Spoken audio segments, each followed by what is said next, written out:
నల్లేరు పచ్చడి. మరి ముందుగా కావాల్సిన పదార్థాలు ఏంటో చూసేద్దాం. నల్లేరు పచ్చడి తయారు చేసుకోవడానికి కావాల్సిన పదార్థాలు: నల్లేరు ముక్కలు 1 కప్పు, పచ్చిమిర్చి 4, టొమాటో ముక్కలు 1/2 కప్పు, పసుపు 1/2 టేబుల్ స్పూన్, కారం 1 టేబుల్ స్పూన్, నూనె 4 టేబుల్ స్పూన్లు, చింతపండు కొద్దిగా, ఆవాలు 1/2 టేబుల్ స్పూన్, శనగపప్పు 1/2 టేబుల్ స్పూన్, మెంతులు కొద్దిగా, ఎండుమిర్చి 4, కరివేపాకు కొద్దిగా, ఉప్పు తగినంత, జీలకర్ర 1 టేబుల్ స్పూన్. నల్లేరు పచ్చడి తయారు చేసుకోవడానికి కావాల్సిన పదార్థాలన్నీ కూడా రెడీగా ఉన్నాయి.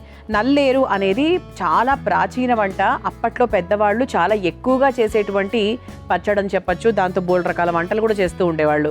అంటే మనకి అది కొన్ని ప్రాంతాల్లో ఎక్కువ దొరుకుతుంది. నల్లేరు ఎక్కడ పడితే అక్కడ దొరుకుతుంది ఇప్పుడు అని కూడా నేను చెప్పను, కొంచెం రేర్గానే దొరుకుతుంది. కానీ దొరికినప్పుడు మాత్రం తీసుకొని ఇలాంటి పచ్చడి చేసే ప్రయత్నం చేయండి.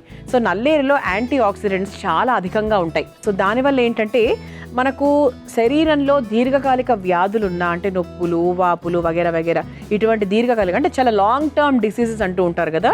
సో అటువంటివి ఏమున్నా కూడా చాలా వరకు నల్లేరు తినడం వల్ల కంట్రోల్ అవుతాయి, because of antioxidants. Antioxidants ఎప్పుడూ కూడా శరీరానికి ఇట్స్ లైక్ ఎ బౌండరీ, అంటే ఒక కవచకుండలం లాగా ఉంటుందన్నమాట. సో అది మనకు ఎంత బాగా మన ఒంట్లో మనం క్రియేట్ చేసుకోగలిగితే మన శరీరం అంత గట్టిగా ఉంటుంది, ఏ ఇన్ఫెక్షన్కైనా ఏ రోగానికైనా కూడా. అలాగే కీళ్ల నొప్పులు, కాళ్ళ నొప్పులు ఇవన్నీ కూడా చాలా బాగా తగ్గుతాయి. అంతేకాకుండా మనకు నల్లేరు ఎక్కువగా తినడం వల్ల ఒంట్లో కొలెస్ట్రాల్ కూడా చాలా వరకు తగ్గిపోతుంది. సో కొలెస్ట్రాల్ తగ్గితే బోల్డ్ అన్ని ఇతర ఇబ్బందులు కూడా తగ్గుతాయి. సో అంటే హార్ట్ హెల్త్ ఇంప్రూవ్ అవుతుంది. తర్వాత ఫ్యాట్ తగ్గితే మనకు బరువు కూడా తగ్గుతాము. అలా ఓవరాల్గా ఏంటి అంటే మనకు చాలా చాలా మంచి మెయిల్ చేస్తుంది అనమాట. అంటే మన పూర్వీకులను అడిగితే, మన అమ్మమ్మలు వాళ్ళని అడిగితే నల్లేరు గురించి ఇంకా చాలా విషయాలు చెప్తూ ఉంటారు మనకి. సో ఈరోజు దీంతో మనం పచ్చడి తయారు చేసుకుందాం. వెరీ వెరీ సింపుల్ అనమాట. సో ఫస్ట్ ఏం చేద్దామంటే స్టవ్ వెలిగించేద్దాం.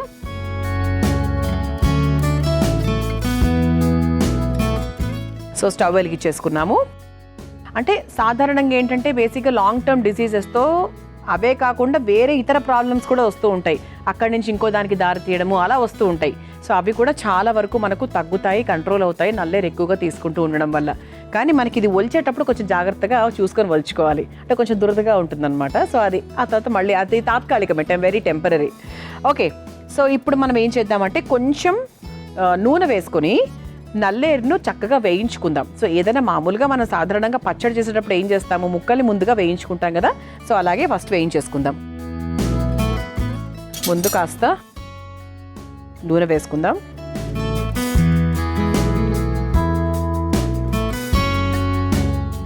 కొంచెం మనకు నూనె వేడవ్వాలి. ఇలా ఉంటుందండి నల్లేరు బేసిక్గా, అంటే చాలా సన్నటి మునక్కాడలాగా ఉంటుంది.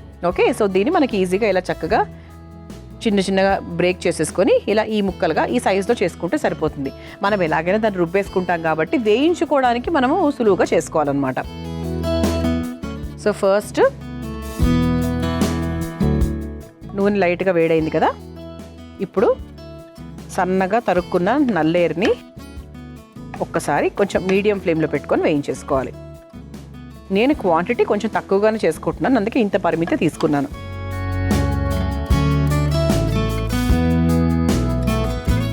అలాగే దీని కాంబినేషన్లో మనం టొమాటో ముక్కలు కూడా వేస్తున్నాం. అంటే దేనికైనా కూడా ఒక పచ్చడిలో ఏదైనా మెయిన్ ఐటెంతో పాటు టొమాటోని కూడా మనం జోడిస్తూ ఉంటాం. అంటే కొబ్బరి టమాటా, తర్వాత సొరకాయ టొమాటో, ఇలా మనకేంటి టొమాటో కాంబినేషన్తో చేస్తే ఇంకా టేస్టీగా ఉంటుందన్నమాట. సో దీంతో పాటు మనం టొమాటోని కూడా వేసేసుకుందాం, టొమాటో ముక్కలు.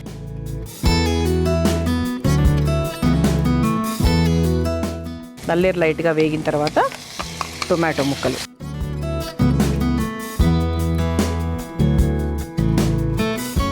సో దీంట్లో మనం కొంచెం ఉప్పు కూడా వేసుకుందామండి.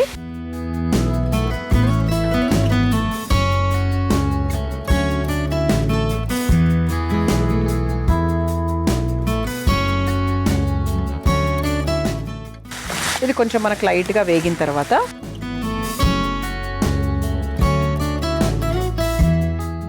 ఇందులో పచ్చిమిరపకాయలు కూడా వేసేసుకుందాం. ఇది కూడా మనకు లైట్గా వేపేసుకుంటే మనకి ఈ టేస్ట్ కూడా ఇంకొంచెం బాగా ఇంప్రూవ్ అవుతుందన్నమాట. పచ్చిమిరపకాయలు,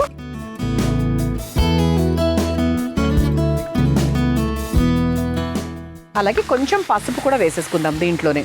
రుబ్బేటప్పుడు అందులో కూడా మామూలుగా మిక్సీ జార్లో కూడా వేసుకోవచ్చు, ఇందులో కూడా వేసుకోవచ్చు.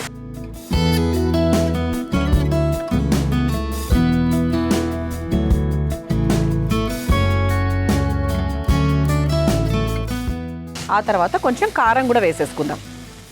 ఇది కూడా సేమ్ అండి, మీరు రుబ్బేటప్పుడు వేసుకుంటాను అంటే అందులో కూడా వేసుకోవచ్చు, లేదా ఇందులో కొంచెం, ఎందుకంటే మన పచ్చిమిరపకాయలు ఆల్రెడీ వేసేస్తున్నాం కాబట్టి సో కొంచెం కారం వేసుకుంటే సరిపోతుంది.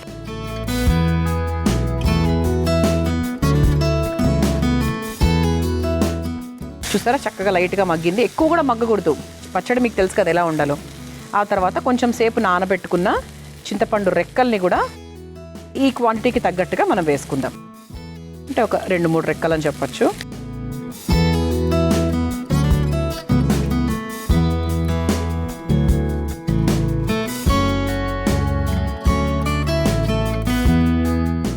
ఇక స్టవ్ ఆఫ్ చేసేసానండి. ఆఫ్ చేసేసుకొని ఒక బౌల్లోకి తీసేసుకుందాం. సో దీంట్లో ఒక చిన్న బెల్లం ముక్క వేసుకుంటాను, పచ్చడి కదా సో కొంతమందికి ఆ చింతపండు వేసినప్పుడు ఖచ్చితంగా ఆ బెల్లం టేస్ట్ ఉండాలనుకుంటారు. సో అలా ఒకవేళ మీకు ఇష్టం ఉంటే మీరు చక్కగా బెల్లం ముక్క కూడా వేసుకోవచ్చు ఇందులోనే. సో నేను ప్రస్తుతానికైతే ఏం వేయట్లేదు, సో మీరు కావాలంటే వేసుకోవచ్చు అనమాట. ఇలా చక్కగా మనము నల్లేరు, టొమాటో ముక్కలు, కావాల్సినవన్నీ లేదా పసుపు, కారము, కాస్త పచ్చిమిరపకాయలు, చింతపండు ఇవన్నీ వేసేసాను. సో ఇది కొంచెం చల్లారిన తర్వాత చక్కగా రుబ్బుకొని తీసుకొచ్చేస్తాను. ఆ తర్వాత మనము గుమగుమలాడే పోపు కూడా వేసేసుకోవచ్చు. ముందుగా రుబ్బుకొని తీసుకొచ్చేస్తాను. చూసారా ఇలా చక్కగా మనం రుబ్బేసుకున్నాము.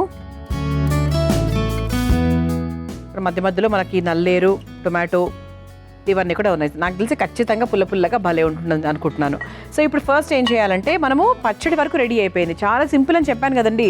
సో పచ్చడి వరకు రెడీ అయిపోయింది కాబట్టి ఇప్పుడు సింపుల్గా మనం పోపు మాత్రమే వేసుకోవాలన్నమాట. సో ముందుగా స్టవ్ వెలిగించేసుకుందాం. పోపు ప్యాన్ కూడా రెడీగా ఉంది. సో మనం పోపులో కొన్ని మెంతులు కూడా వేస్తున్నాం, అంటే మనకు సపరేట్గా మనం వేరేగా ముందు వేయించుకున్నప్పుడు మెంతులు వేయలేదు. సో పోపులో వేస్తే కూడా రుచి చాలా బాగా యాడ్ అవుతుంది. మామూలుగా కూడా మనం పులుసు తయారు చేసుకున్నా ఏది చేసుకున్నా కూడా మెంతులు పోపులో వేస్తే వచ్చే టేస్ట్ వేరు, అలా పంటికి మధ్య మధ్యలో తగులుతూ ఉంటాయి కదా, చాలా బాగుంటుంది. సో ముందుగా కాస్త నూనె వేసేసుకుందాం.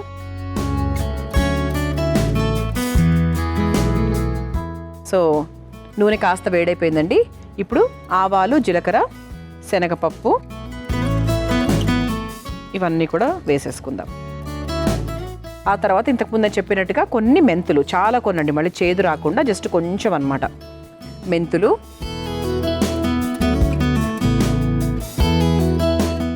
అలాగే కరివేపాకు,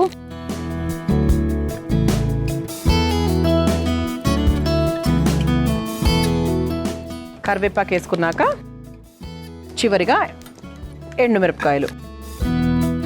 సో స్టవ్ కూడా ఆఫ్ చేసేసుకోవచ్చండి. ఇది కొంచెం మనకు లైట్గా పోపు చల్లారిన తర్వాత డైరెక్ట్గా మన పచ్చడిలోకి సర్వ్ చేసేసుకోవడమే. మనం చక్కగా ఇదిగోండి ఇలా పచ్చడి తయారు చేసేసుకున్నాము. ఒకవైపు పోపు కూడా రెడీ చేసేసుకున్నాము. ఇక సింపుల్ ఏంటంటే మనం తయారు చేసుకున్న పచ్చడిని ఫస్ట్ ఇదిగోండి ఈ అందమైన సర్వింగ్ బౌల్లోకి వేసేసుకుందాం. సో చక్కగా టొమాటో కాంబినేషను, చింతపండు పులుపు, నల్లేరు రుచి చాలా బాగుంటుంది. స్మెల్ కూడా బ్రహ్మాండంగా వస్తుందండి. సో పచ్చడి వేసేసుకున్నాం కదా, ఇప్పుడు చక్కగా పోపు సర్వ్ చేసేసుకుందాము.